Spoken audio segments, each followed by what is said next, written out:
ሰው ውሎን ነው የሚመስለው። ምንም ጥያቄ የለውም። የሀገራችን ሰዎች ምን ይላሉ ሲተርቱ? ከአህያ ጋር የዋለች ጊደር ምንድን ነው የሚሉት? ከአህያ ጋር ስለዋለች ምን ተምራ መጣች? ሰው ውሎን ነው የሚመስለው። ከአምስት ሞኞች ጋር የዋለ አንድ ሰው ስድስተኛው ሞኝ እሱ ነው የሚሆነው። ውሎ ከአንተን ይቀርጽሃል ማለት ነው። በዓለም ካሉ ሰዎች ጋር የምትውል ከሆነ ነፍስክ በእነሱ ቁጥጥር ውስጥ ትሆናለች። ይህ በጣም አደገኛ ነገር ነው። እሺ ከዓለም ካሉ ሰዎች ጋር የምትውል ከሆነ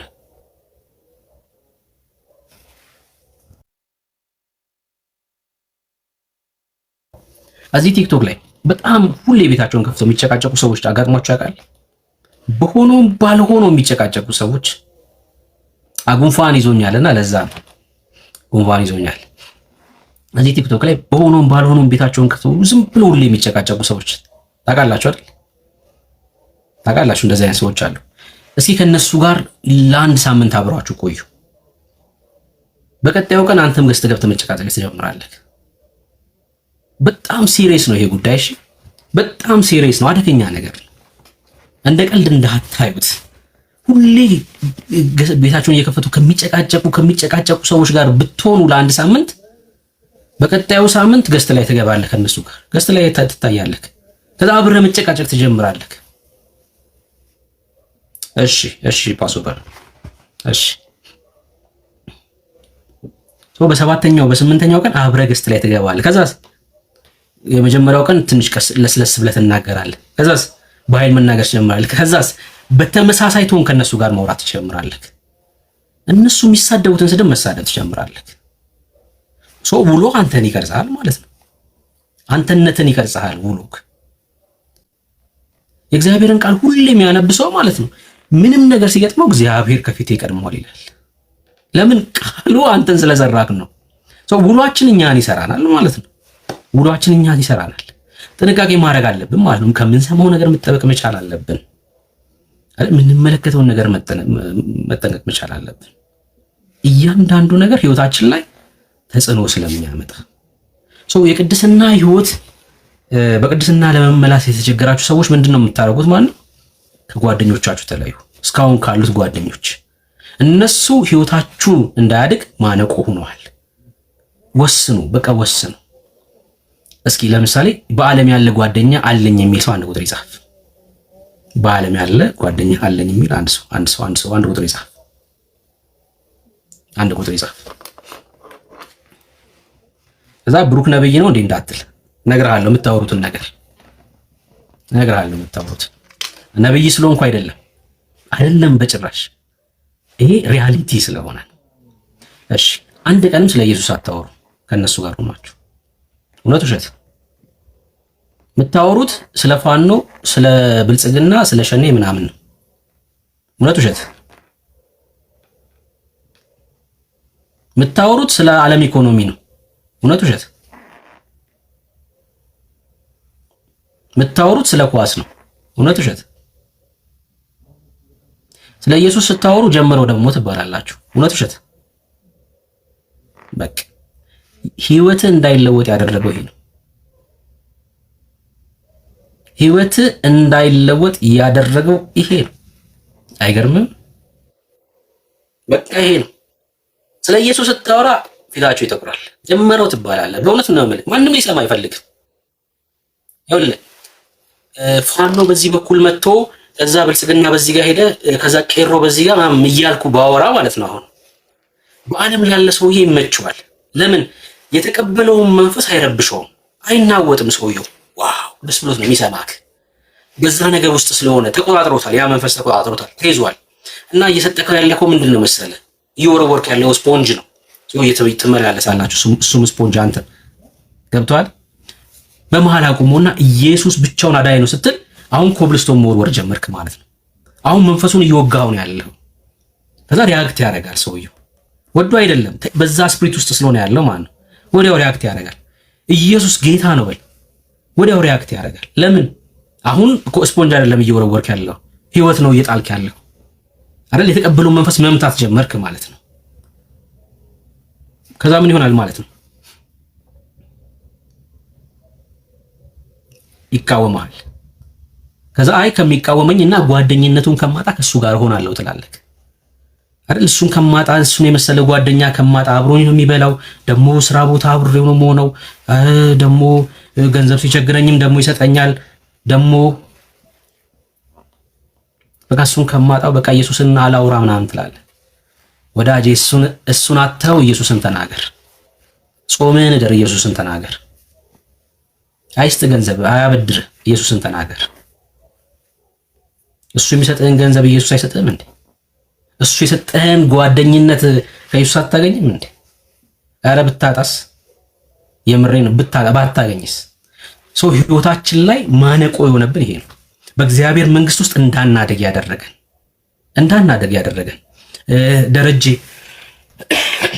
ደረጀ ኤምዩ የሚለውን እንትን አድርጉት እሺ። ሚውት ተደርጓል። ማን እንዳደረገው አላየሁም፣ ግን ሚውት ተደርጓል። ወንድማችን ነው እሺ። ምናልባት የሆነ ኮሜንት ስኮም ከሆነ በእንትን ስለሚሆን አንሚውት አድርጉት። ኮሜንት እንዳይጽፍ ሚውት ተደርጓል። ሰው ምን እያልኳችሁ ነው ያለሁት?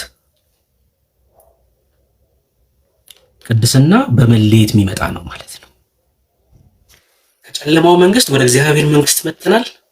ህብረታችን ከእግዚአብሔር መንግስት ልጆች ጋር ነው።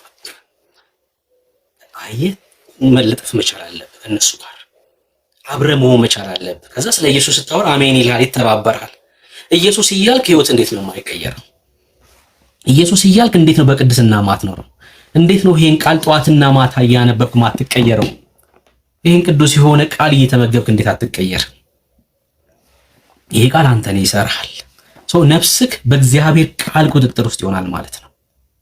ነፍስ እያልኳችሁ ማውራችሁ ሰብኮንሽስ ማይንድ ነው። እሺ ነፍስ ማለት ሰብኮንሽስ ማይንድ ነው። ሰው እግዚአብሔር ሰውን ከምድር አፈር አበጀው። ከዛስ የህይወት እስትንፋስ እፍ አለበት። ሰው ሕያው ነፍስ ያለው ሆነ። አያችሁ፣ ሰው ሕያው ነፍስ ያለው ሆነ። ከምድር አፈር አበጀው። ከዛ የህይወት እስትንፋስ አስፈለገው። ከዛ ሕያው ነፍስ ያለው ይሆናል ማለት ነው። የህይወት እስትንፋስና ከምድር አፈር የተበጀው አካል ሲገናኝ ማለት ነው ሕያው ነፍስ ያለው ሆነ። በምድር ካሉ በዓለም ካሉ ሰዎች ጋር ህብረት ስናደርግ ነፍሳችንን አሳልፈን እየሰጠን ያለ ነው ለዓለም። ሰይጣን ደግሞ እሱን ነው የሚጠቀመው። ሰይጣን ስጋችንን አያገኝም። እሺ አሁን ይኸውላችሁ ወደ ክርስትና በዓለም ካላችሁ ነፍሳችሁም መንፈሳችሁም ስጋችሁም የሰይጣን ነው። ሰምታችሁኛል በደንብ። በዓለም ካላችሁ በዓለም ያለ ሰው ስጋው የሰይጣን ነው፣ ነፍሱ የሰይጣን ነው፣ መንፈሱ የሰይጣን ነው። ሙሉ ለሙሉ ነው የሚቆጣጠረ። ሙት ነክ ሙሉ ለሙሉ ሰይጣን በአንተ ይሰራል ማለት ነው። ወደ ክርስትና ሰው ሲመጣ ግን ስጋውን መቆጣጠር አይችልም ሰይጣን። ስጋ ውስጥ ማይደር አይችልም ሰይጣን፣ አይገባም። ስጋ ውስጥ ሰይጣን አይገባም። የሰይጣን ማደሪያ መሆን አትችልም። ሰምተኛል? የእግዚአብሔር መንፈስ ማደሪያ ነክ። ነፍስክ መንፈስህ ተቀስቅሷል፣ ሙት አይደለም። ከእግዚአብሔር ጋር ኮኔክት አድርገሃል። ሰይጣን ግን ነፍስን ይጠቀማታል። እንዴት ነው ነፍስን የሚጠቀማት? በምታገኛቸው ጓደኞች በኩል በነዛ ሰዎች በኩል ሰይጣን አንተን ያጠቃል። ምን ያደርጋል? ነፍስን ፕሮግራም ያደርጋል። የዓለም ነገር እንድሰማ የዓለም ምናምን ፕሮግራም ያደርግህና በስጋ ከእግዚአብሔርን እንዳታከብሩ ያደርጋል። በስጋ ለኃጢአት ባሪያ ትሆናለህ። አየህ፣ ነፍሳችን የዓለም ነገር ከተሞላ በስጋችን ኃጢአት ማድረጋችን አይቀርም። ሰው ብልጥ ክርስቲያን ምንድን ነው የሚያደርገው ማለት ነው? ሰይጣን ነፍሱን እንዳይቆጣጠረው በእግዚአብሔር ቃል ነፍሱን ይሞላል፣ ያጸዳል፣ ጓደኛ ይመርጣል። ከእግዚአብሔር ልጆች ጋር ጓደኛ ሙጥኝ ይላል፣ ከቃሉ ጋር ጥብቅ ይላል፣ ከቃሉ ጋር። ከዛስ ነፍስን ለእግዚአብሔር ቃል አሳልፈህ ስትሰጥ እግዚአብሔር በቃሉ ነፍስን ያጥበዋል። በስጋ እግዚአብሔርን ማክበር ስራ አይሆንብህም። ቅድስና ስራ አይሆንብህም፣ ህይወት ነው የሚሆነው። ለክርስቲያን ቅድስና ስራ አይደለም፣ ህይወት ነው። ፍሎሚያ የሚኖር ህይወት ነው፣ የሚኖር ህይወት ነው ቅድስና። ከኛ ምንድነው ታዲያ እግዚአብሔር የሚፈልገው? ውሳኔ።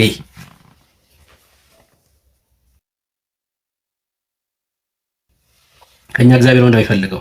መለየት። ቃል ግቡ፣ ለራሳችሁ ቃል ግቡ። ጻፉ፣ ወረቀት ላይ ጻፉ። እሺ፣ ወረቀት ላይ መጻፍ መለማመድ መቻል አለባችሁ። ጻፉ ወረቀት ላይ። ከዛሬ ጀምሮ ከነዚህ ሰዎች ጋር ጓደኛ አይደለሁም ብላችሁ ጻፉ። እነዚህ ሰዎች በህይወቴ ላይ አይገቡም ብላችሁ ጻፉ። ለኢየሱስ ያልሆነ ሰው ለአንተ ስለማይሆንክ፣ ለኢየሱስ ያልሆነ ሰው ለአንተ አይሆንህም። ማስረግጬ ነው የምነግርህ። አየህ፣ ቢወድክ ስለ ኢየሱስ ስታወራ ይሰማሃል፣ ግን አይወድህም። አንተን ብቻ አይደለም የማይወደው ኢየሱስንም አይወደውም ሰውየው እና ሊያጠፋክ ነው። በቃ ሰይጣን በሱ በኩል ይጠቀማል።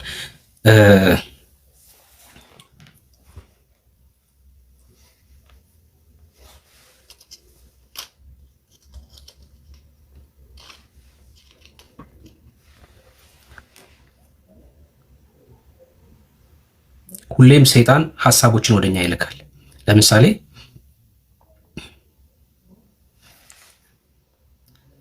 አንዳንዴ እየጸለያችሁ እግዚአብሔርን ስለመሳደብ ሐሳብ ሊመጣ ይችላል ወደ እናንተ። እግዚአብሔርን መሳደብ ቀጥታ እግዚአብሔርን አስጸያፊ ነገር መናገር ሐሳብ ሊመጣ ይችላል። ስለ ክርስቶስ ኢየሱስ እያወራችሁ አስጸያፊ ነገር ወደ ህሊናችሁ ሊመጣ ይችላል፣ ወደ ሐሳባችሁ ሊመጣ ይችላል። አሁን ይሄ በዚህ ሰው አንዳንድ ክርስቲያኖች ገና በተለይ መንፈሳዊ ነገር ላይ ብዙ ያልጎለበቱ ሰዎች ይደነግጣሉ። አሁን ይሄ በቃ ኖርማሊ ሐሳብ ነው፣ ውጊያ ነው ማለት ነው።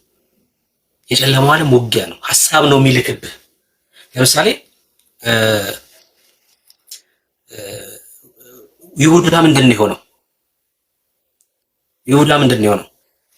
ሐሳቡ ገባበት አይደል? ሰይጣን ሐሳቡን ያስገባበት፣ ከዛ አሜን ብሎ ተቀበለ። ሐሳቡን የራሱ አደረገው ከዛው ማለት ነው። ሰይጣን በማን በኩል መጣ ማለት ነው? በይሁዳ በኩል መጣ። ሰይጣን ሐሳቡን ወዴት ነው? በማን በኩል ነው ይዞ የመጣው? በጴጥሮስ በኩል ይዞ መጣ። ከዛ ጌታ ሂድ አንተ ሰይጣን አለው ቀጥታ ማለት ነው። ጴጥሮስ እኮ ሰይጣን አይደለም። ሐሳቡን ግን አስተናገደ ጴጥሮስ ማለት ነው። ሰምታችሁኛል? ሐሳቡን አስተናገደ። የሰይጣንን ሐሳብ የመጣውን ሐሳብ ልክ ሐሳብ መጣ መጀመሪያ ወደ ጴጥሮስ ሐሳቡ ይመጣል። ከዛ ዋይ እንደዚህ ስለመሞቱ ነው የተቃወመው። ዋይ ባትሞት እኮ እንደዚህ አንተ ሰይጣን። ለምን? የሰይጣንን ሐሳብ ነው ያስተናገደው። በዚህ መልኩ ነው የሚዋጋው ሰይጣን ማለት ነው። በልጆቹ በኩል ይዋጋል፣ በሐሳብ ይዋጋል። ሰው ኮንሽስ መሆን አለበት ክርስቲያን ማለት ነው። ኮንሽስ መሆን አለበት። የሚመጡት ሐሳቦች ሊያስደነግጣችሁ አይገባም። በቃ ውጊያ ነው። ይሄ ቀጥታ ውጊያ ነው። ከዓለም ካለው ስፕሪት ውጊያ ይመጣል ሁሌም ወደ ክርስቲያኖች ማለት ነው። ልክ ሐሳቡን ተቀብለ ያንተ ስታረገው ስትገዛው በአንተ በኩል መስራት ይጀምራል ማለት ነው። ትናገረዋለህ፣ ያን ሐሳብ ትናገረዋለህ። ካልተቀበልከው ድረስ ግን ያንተ ሐሳብ አይደለም፣ የሱ ብቻ ይሆናል ማለት ነው። የሰይጣን ብቻ ነው፣ ውጊያ ብቻ ነው የሚሆነው። ሐሳብ ነው የሚልክብን ማለት ነው። ከዛ በዚህ ደግሞ ባሉት ጓደኞቻችንም ጭምር ማለት ነው። በዓለም ባሉት ጓደኞቻችን ጭምር ሐሳቦችን ያመጣል። ንቁ መሆን አለብን ማለት ነው። ህይወታችን የሚበላሸው በዛ መንገድ ነው። ህይወታችንንም ደግሞ የምናሳምረው ከነሱ በመራቅ የሰይጣንንም ሐሳብ እንዴት ነው የምትለዩት? አሁን የእግዚአብሔርን ድምፅና የአጋንንትን ድምፅ መለየት ትችላላችሁ? የአጋንንትን ሐሳብና የእግዚአብሔርን ሐሳብ ነው ወይስ የስጋችሁ ሐሳብ ነው? መለየት ትችላላችሁ? ይሄን መለየት ትችላችኋል? እንደዚህ አይነት ኤክስፒሪየንስ አላችሁ? ለያላችሁ እግዚአብሔር ሲናገራችሁ እግዚአብሔር እየተናገራችሁ እንደሆነ ታውቃላችሁ? መለየት ትችላላችሁ?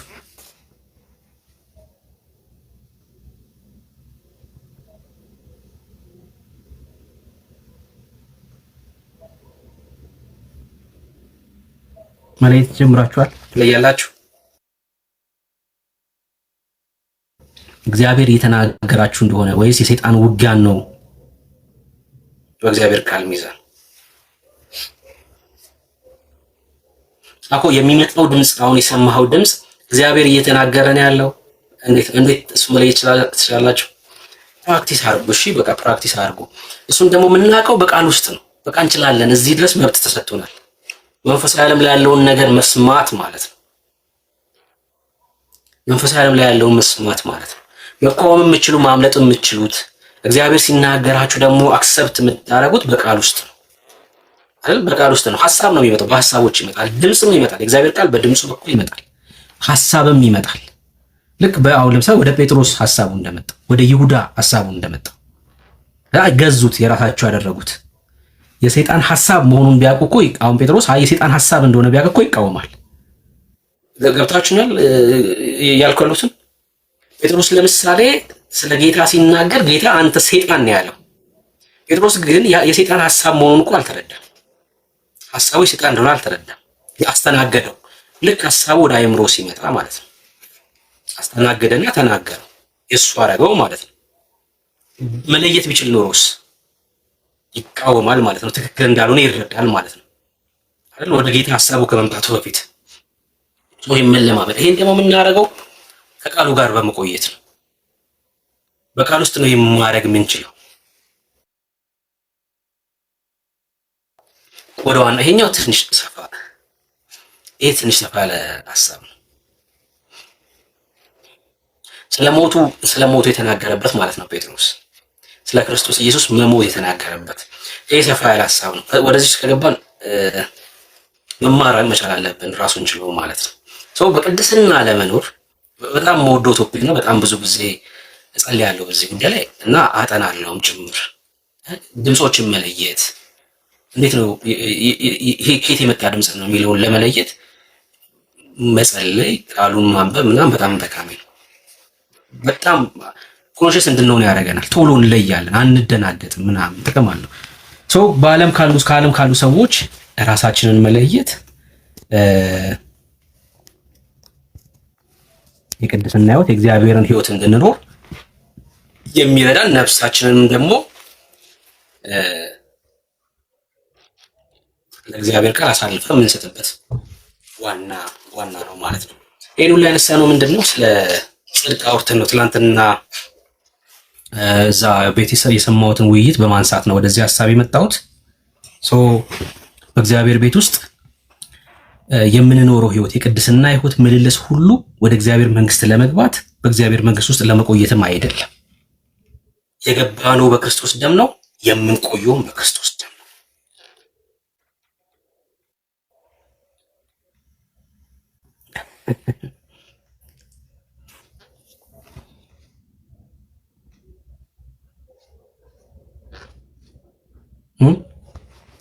ለመቆየትም ለመግባትም አይደለም።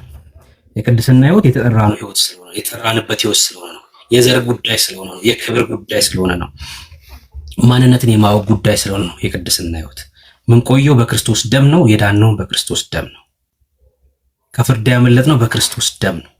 ይሄ ክርስትና ነው። ትላንትና እነዛ ሁለቱ ልጆች ቤት የሰማሁት ነገር የክርስትና ትምህርት አይደለም። ከነሱ እንደውም የኦርቶዶክስ ትምህርት በጣም የተሻለ ነው። ይሄው በድፍረት ነው የምነግራችሁ። እነዛ ሁሉንም አገልጋዮች የሚወቅሱት ልጆች ማለት ነው፣ ሁሉንም አገልጋዮች የሚተቹ ልጆች ማለት ነው። ከነሱ ትምህርት የኦርቶዶክስ ትምህርት የተሻለ ነው። ምክንያቱም ቃል በቃል ልጅነትን በተስፋ ነው የተቀበልነው እንጂ ልጅ አይደለንም አሁን ብሎ ሲናገሩ ነው የሰማሁት። መጽሐፍ ቅዱስ እንደዛ አይልም። ልጅነትን በተስፋ ተቀበላችሁ የሚል መጽሐፍ የለም። እንደዛ ይሄ ክርስትናም አይደለም። ክርስትና እንደዛ ቢሆን እኔ ክርስቲያንም አልሆንም ነበር። እርግጠኛ ባልሆን ክርስቲያን አልሆንም። የምሬን ነው የምላችሁ። ክርስቲያን እንድሆን ያደረገኝም መጠየቄ ነው። ክርስቲያን እንድሆን መሰረትም የሆነ መጠየቄ ነው። ኦርቶዶክስ መሆኔ ምንድነው ጥቅሙ ብዬ መጠየቄ ነው። አሁን ክርስቲያን የሆንኩትም ያን ጥያቄ ስለተመለሰልኝ ነው በቃል ውስጥ። ልጅ ለመሆን ተስፋ አለን ወይ ደግሞ በተስፋ ነው ልጅነትን የተቀበልነው የሚል መጽሐፍ ቅዱሳዊ ትምህርት የለም። ልጆች ነን፣ ከማይጠፋው ዘር ተወልደናል። ልጆች ብቻ አይደለም ይሁን ነው፣ ወደ እግዚአብሔር መንግስት ገብተናል አይደል? ልጅ ሆነን ወደ እግዚአብሔር መንግስት ለመግባት ምን ጠብቀውም ህይወት የለም። ወደ ፍቅሩ ልጅ መንግስት ገብተናል። ህይወት የጀመርነው ገብተን ነው። በቃ ገብተን ነው፣ ወደ እግዚአብሔር መንግስት ገብተን ነው ህይወትን የጀመርነው። የቅድስናን ህይወት ፕራክቲስ የምናደርገው እዛው ኪንግደም ውስጥ ሆነን ነው። ለዛ ነው እርሱ ከጨለማው መንግስት አዳነን። ከየት? ከጨለማው መንግስት፣ ከሞት መንደር። ከዛስ ቤዛነቱንም ወዳገኘንበት የኃጢአት ስርየት ወዳገኘንበት ወደ ፍቅሩ ልጅ መንግስት ምን አፈለሰን? ፈልሰ ነው ህይወት የምትጀምረው ወዳጅ። ክርስትና ማቴ ነው። እኔን የእግዚአብሔር ቃል በዚህ ልክ እርግጠኛ ባያደርገኝ ክርስቲያን አልሆነም ብያቸዋለሁ። ምንም አትለይም። እርግጠኛ ካልሆንክ ከኤቲስቱ በምንም አትበልጥም፣ አትለይም። ኢየሱስን መከተለ ምንም አያደርግልህ። ይሄን መንፈስ ካልተቀበልክ ምንም አይሰራልህ። ኦርቶዶክስ ነኝ በለኝ፣ ጴንጤ ነኝ በለኝ፣ እርግጠኛ ካላረገክ ያለህበት ቦታ ከሙስሊሙ በምንም ከቡድሃው በምንም አትለይም። ሲዳርታ ጉተማ የቡድሃ መስራች ጌታ ከመወለዱ ከ600 ዓመት በፊት የነበረ ሰው ነው። እሱ ይበልጣል ማለት ነው። በዛ ዘመን የነበረው ሰውዬ በጣም ብዙ ነገር ላይ ተመራምሯል። እሱ ይበልጣል። ከክርስቶስ ልደት ከ600 ዓመት በፊት የነበረው ሰውዬ፣ በባቢሎን ዘመን የነበረው ሰውዬ ይበልጣል ማለት ነው። እሱ ይበልጣል። በዚህ ዘመን ላይ ሆነ በዚህ ሁሉ ቴክኖሎጂ፣ በዚህ ሁሉ መጽሐፍ ቅዱስ ቋንቋ፣ በሁሉ ቋንቋ ተተርጉሞ በዚህ ሁሉ ማብራሪያ እያነበብክ፣ በነገራችን ላይ ያው ቴክኖሎጂውም ማብራሪያውም ምኑም ህይወት አይደለም። እውነትንም ላይገልጥልህ ይችላል። እውነት የሚገልጠው በቃል ውስጥ ያለው መንፈስ ነው አይደል? ብርቱ ስለሆነ አይደለም። እውነት ለመናገር አንባቢዎች ስለሆነም አይደለም። አይደለም።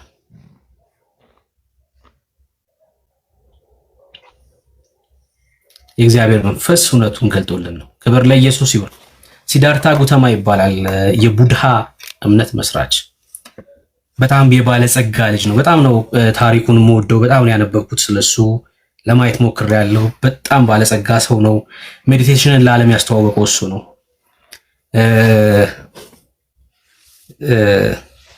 ስለ ሜዲቴሽን ጥናት ሳረግ ያገኘሁት ሰው እሱን ነው። ሜዲቴሽንን ለዓለም ያስተዋወቀው እሱ ስለሆነ ማለት ነው። እና ቶታሊ ሮንግ የሆነ ሀሳብ ነው ይዞ የመጣው ከክርስትናው አንጻር ማለት ነው። ከክርስትናው አንጻር ሮንግ ነው። ዓለም እሱ ሜዲቴሽን አፕላይ ታደርጋለች። በራሱ ጥቅም ሊሰጥ ይችላል። በራሱ ጥቅም ሊሆን ይችላል። በተለይ ከስትረስ ጋር ምናምን በተያያዘ ሰዎች ሪሊፍ ሊያገኙ ይችላሉ በዛ ውስጥ።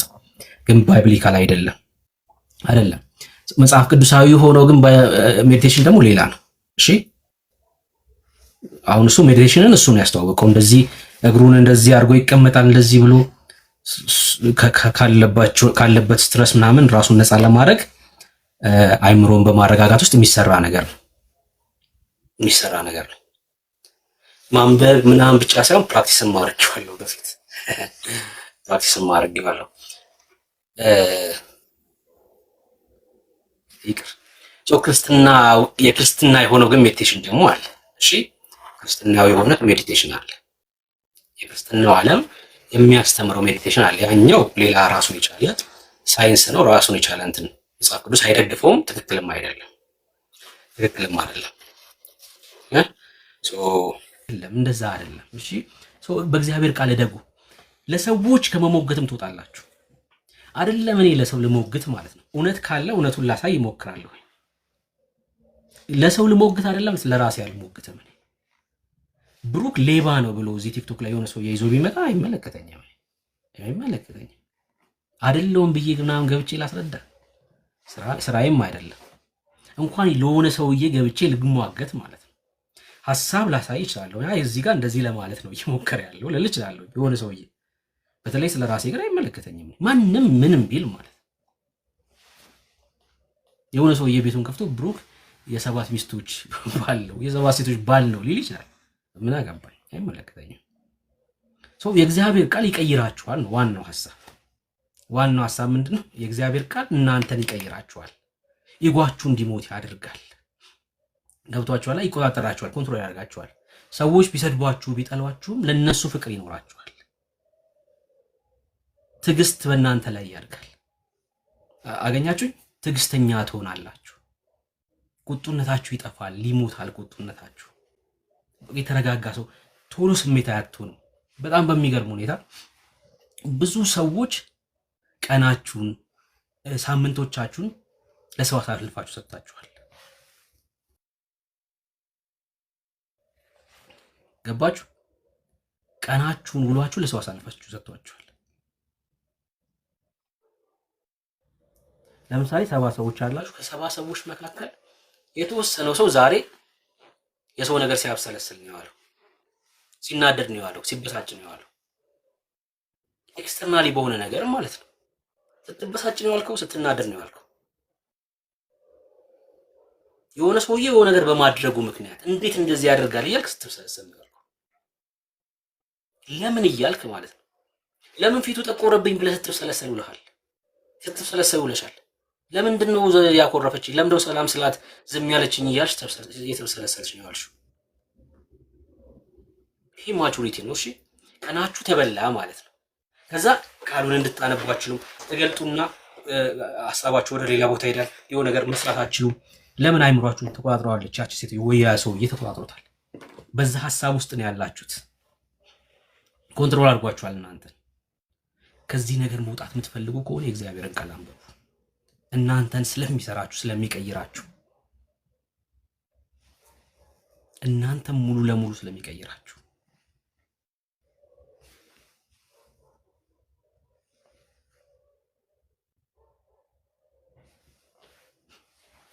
ትዕግስት አልባነታችሁን፣ ቁጡነታችሁን፣ ይሄ ኢጎ ምናምን ሁሉንም መግደል ይጀምራል። ይሄ ቃል እናንተን አፍርሶ መስራት ይችላል። እናንተን አፍርሶ መስራት ይችላል። ያ ማለት ሰብኮንሽስ ማይንዳችሁ ወይ ደግሞ ነፍሳችሁ በእግዚአብሔር ቃል ይታጠባል። ሮሜ መጽሐፍ ምዕራፍ 12 ወይ ደግሞ ቆላስይስ 3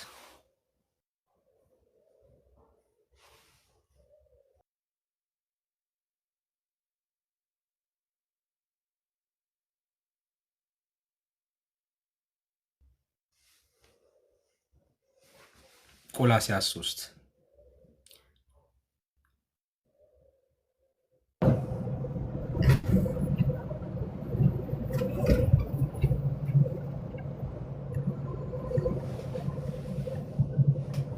እርስ በርሳችሁ ትዕግስትን አድርጉ።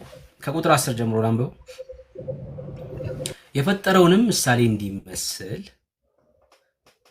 ዕውቀትን ለማግኘት የሚታደሰውን አዲሱን ሰው ለብሳችሁታል። ምንን ለማግኘት?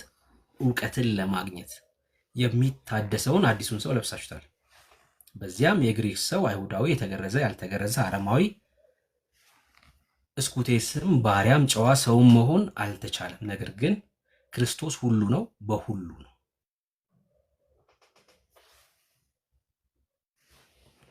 እንግዲህ እንደ እግዚአብሔር ምርጦች ቅዱሳን ሆናችሁ የተወደዳችሁ ሆናችሁ ምሕረትን፣ ርኅራሄ፣ ቸርነትን፣ ትህትናን፣ የዋህነትን፣ ትዕግስትን ልበሱ።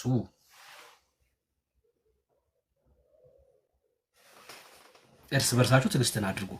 አሁን ምሕረት፣ ትዕግስት፣ ርኅራሄ፣ ቸርነትን እርስ በርሳችሁ አድርጉ ብሏል የእግዚአብሔር ቃል።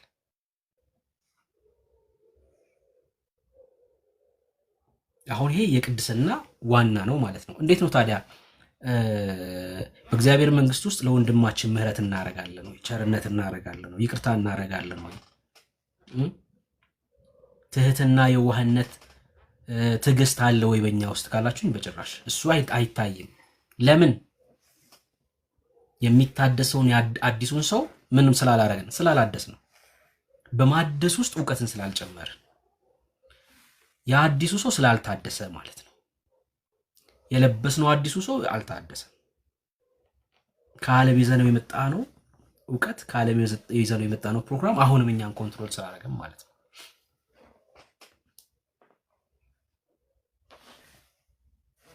በእግዚአብሔር ቃል ያን ስናድስ ትዕግስተኝነታችሁ፣ ትዕግስት አልባነታችሁ ወደ ትዕግስተኝነት ይቀየራል። ጭካኔ ወደ ርኅራኄ ይቀየራል። ቸር አለመሆን ወደ ቸርነት ይቀየራል። እነዚህ ሁሉ በእግዚአብሔር ቃል ውስጥ ያሉ ስለሆኑ እነዚህ ሁሉ ወይም በማድረግ የቅድስና ህይወት በክርስቲያኑ ዘንድ ህይወት ይሆናል ማለት ነው። ከዛሬ ጀምሮ እንድትቀደሱ ፈልጋለሁ። ካልተቀደሳችሁ ወየውላችሁ። ይሄን ብዙዎች ይሰብካሉ። ይሄን ብዙ ጊዜ እኔ መናገር አልወድም። መቀደስ እንዳለብህ ታውቃለህ፣ እኔ ባልነግርህም ታውቃለህ። መለየት እንዳለብህ ታውቃለህ፣ እኔ ባልነግርህም። የእግዚአብሔርን ህይወት መኖር እንዳለብህ ታውቃለህ፣ እኔ ባልነግርህም። እንዴት መኖር እንደምችል ነው የቸገረክ። እንዴት መኖር እንደምችል ነው እየነገርኩ ያለሁት። ጓደኞችን ጣልና ከእግዚአብሔር ቃል ጋር መዋል ጀምር። በቃ ሚስጥሩ እሱ ነው። ጓደኛ ቃሉን አድርግ። በእውነት ነው ብላችሁ ቃሉ ጓደኛችሁ ከሆነ የምትውሉት ከእግዚአብሔር ጋር ከሆነ አሸናፊዎች ናችሁ እናንተ። ቅድስና የምትቸገሩበት አይደለም። የእግዚአብሔር ህይወት ምሕረት፣ ቸርነት፣ ርኅራኄ የምትቸገሩበት አይደለም። ህይወታችሁ ነው የሚሆነው። ምን በማድረግ? ከቃሉ ጋር በመዋል ከቃሉ ጋር በመቆየት ከእግዚአብሔር ጋር እግዚአብሔርን ለማወቅ የእግዚአብሔርን ህይወት ለማግኘት ከእግዚአብሔር ጋር ጓደኛ። ቅር ያለው ሰው አለ? ያልተስማማው ሰው አለ? ለእግዚአብሔር ቅርብ ሁን። ከዛ የእግዚአብሔርን ባህሪ በደንብ ትረዳለህ። የእግዚአብሔርም ህይወት በአንተ ይገለጣል። ወዳጁን ከእግዚአብሔር ጋር እግዚአብሔር ደግሞ በቃል ውስጥ ነው የሚገኘው። እዚህ ውስጥ ነው ያለው። ራሱን ገልጧል በዚህ። ይሄ ቃል እንደ ማንኛውም እንደዚህኛው ጽሁፍ አይደለም። እዚህ ጋር እንዳሉት ጽሁፎች አይደለም። የሚሰራ ቃል ነው። ሕያው ነው። መንፈስ ነው። ይሄ ቃል ሕያው ነው። አንተን ይሰራሃል ማለት ነው። አንተን ሕያው ያደርግሃል። መንፈስ ነው። አንተን ይቀይርሃል።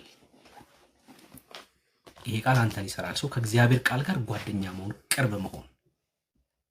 ለዓለም ነገር ከዛ በኋላ ትሞታላችሁ። የምሬን ነው የምላችሁ። ምንም ነገር ነው የማያስደንቃችሁ በህይወታችሁ ላይ ምንም ቢሆን፣ ማጣት ማግኘት ቢሆን፣ መከበር አለመከበር ቢሆን በህይወታችሁ ላይ ምንም ግድ አይሰጣችሁ። ሰዎች ቢሰድቧችሁ፣ ቢመርቋችሁ፣ ቢያጨበጭቡላችሁ፣ ቢያሽሟጥጧችሁ ምንም አይመስላችሁ። ለምን? ክብር አግኝታችኋል። የበለጠውን ክብር አግኝታችኋል። ከዓለም የሚገኘው የትኛውም ጭብጨባ ያስደንቃችሁ። የበለጠውን ክብር ይዛችኋል። ትልቅ የሆነ ቦታ ላይ ነው ያላችሁት።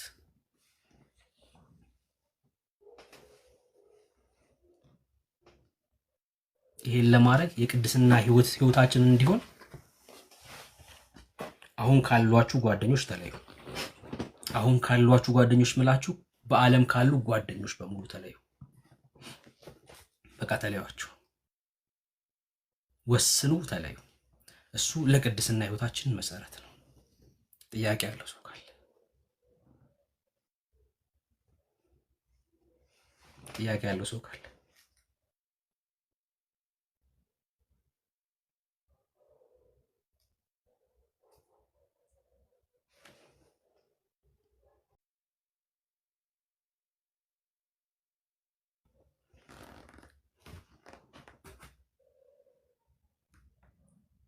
ጥያቄ ከሌላችሁ ቀጣይ ሐሳብ ላነሳ ስለሆነ ነው። እሺ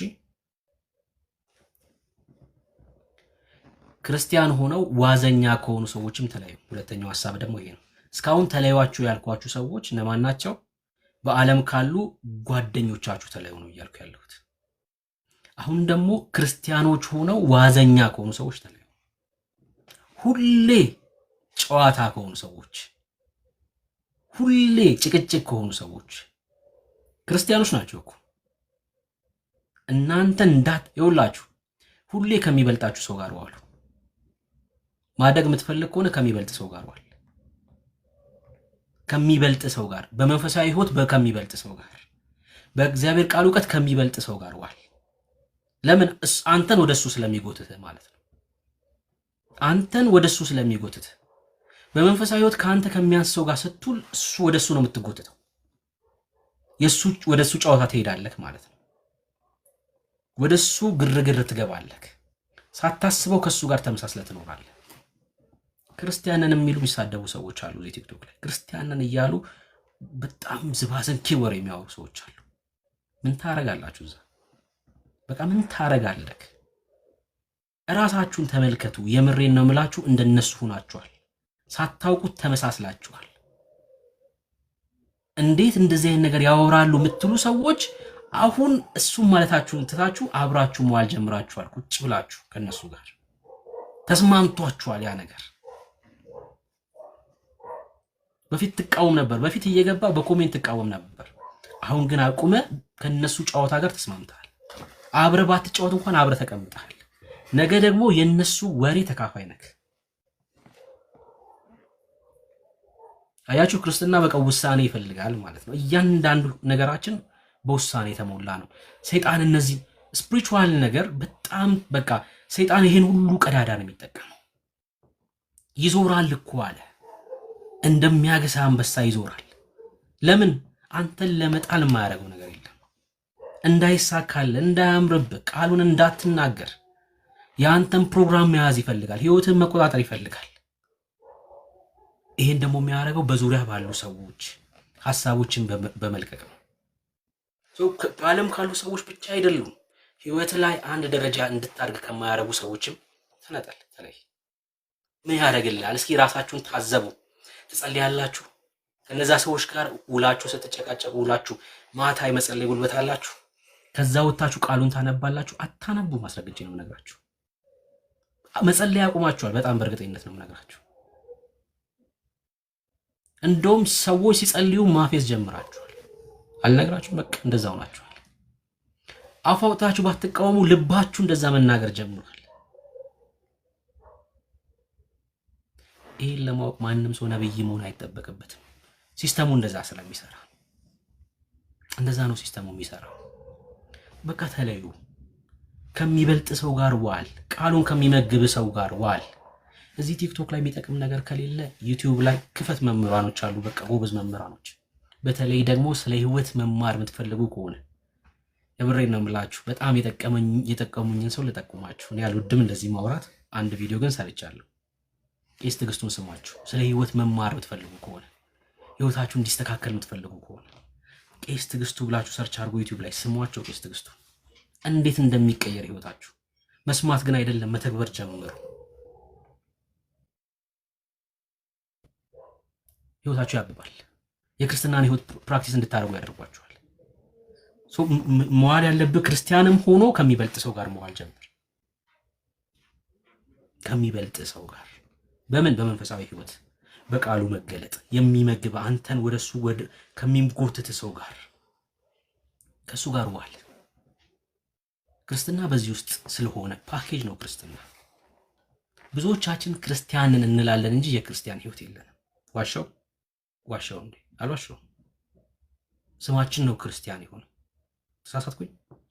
ክርስቲያን ነኝ እላለሁ። ሰዎች አይተው እኛን ክርስቲያን ናቸው ብለውናል፣ ይሉናል። እኛን እያዩ ተመልክተው ሰዎች አይተውን ሳንናገር እነዚህ ክርስቲያን ናቸው ማለት ችለዋል? አላሉ።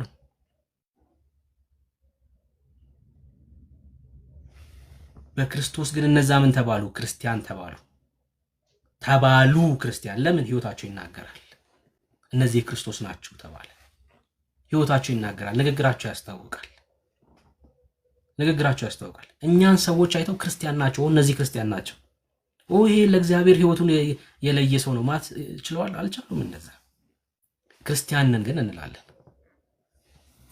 ከእግዚአብሔር ቃል ጋር ግን በጣም ጥብቅ ስንል ሰዎች ስለኛ ማውራት ይጀምራሉ። ይሄ ክርስቲያን ነው። ህይወት ስለሚያዩ ነው። የእግዚአብሔርን ህይወት በአንተ ላይ መመልከት ይጀምራሉ።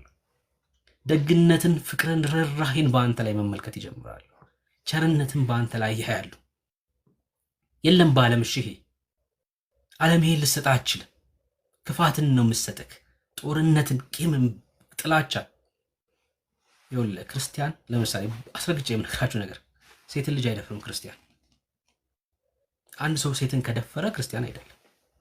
የክርስቶስ ህይወት አይደለም ሴትን ልጅ መድፈር። ለምሳሌ ወንድ ልጅ ሴትን አስገድዶ ከደፈረ ክርስቲያን አይደለም። ሚስቱ ካልሆነ ሴት ጋር ከተኛ ክርስቲያን አይደለም። ይሄ አሁን ይመጣና እንደዚህ አይነት ሰው ምን ይላል? እኔ የክርስቶስ ልብ አለኝ ይላል።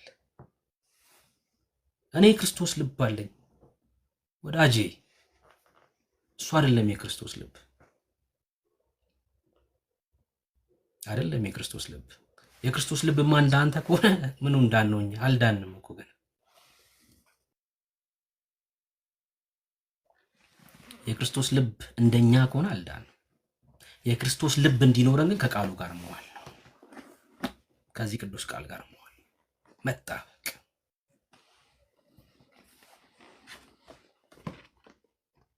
ከቃሉ ጋር መኖር ነው የክርስቶስ ልብ እንዲኖር የሚያደርገው።